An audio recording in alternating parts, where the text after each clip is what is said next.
Avant de te passer l'épisode, n'oublie surtout pas de t'abonner ainsi que d'activer la cloche des notifications pour être au courant de toutes mes prochaines vidéos. Cela m'aide énormément, merci à ceux qui le feront. Salut tout le monde, c'est Izuki pour le résumé de l'épisode 9 de Jujutsu Kaisen. Yoshino Junpei est brimé par des racailles de sa classe. Alors qu'il sèche les cours pour aller au cinéma, il retrouve trois d'entre eux dans la salle, faisant du bruit parlant fort. Maito se trouvait dans la salle et leur ordonne de se calmer. L'autre lycéen découvre après la séance que les trois autres sont morts, leur visage totalement déformé. Il retrouve Maito et lui demande comment il a fait cela. La police ainsi que deux exorcistes, Yuji et Nanami Kento, collègues de Satoru, se sont déplacés sur place.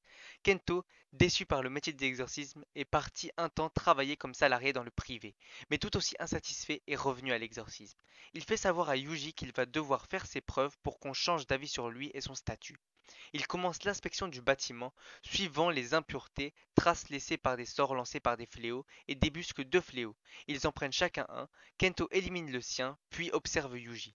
Ce dernier, suivant les enseignements de Satoru, déploie son énergie occulte qui fonctionne avec un temps de décalage. Ainsi, en frappant du poing le fléau, un deuxième impact avec l'énergie occulte l'explose. Kento remarque cependant que ces deux fléaux étaient bien physiques, visibles sur des photos. Ils sont emmenés pour autopsie chez les exorcistes. Il semble que le coupable ait transformé des humains en fléaux. Kento suppose que le coupable les a volontairement guidés vers ces deux fléaux humains. Maito apprend à son élève improvisé le principe régissant les fléaux. Kento montre à Yuji des images de la caméra de surveillance révélant la présence de Junpei. Il missionne Yuji et Ichiji de le surveiller.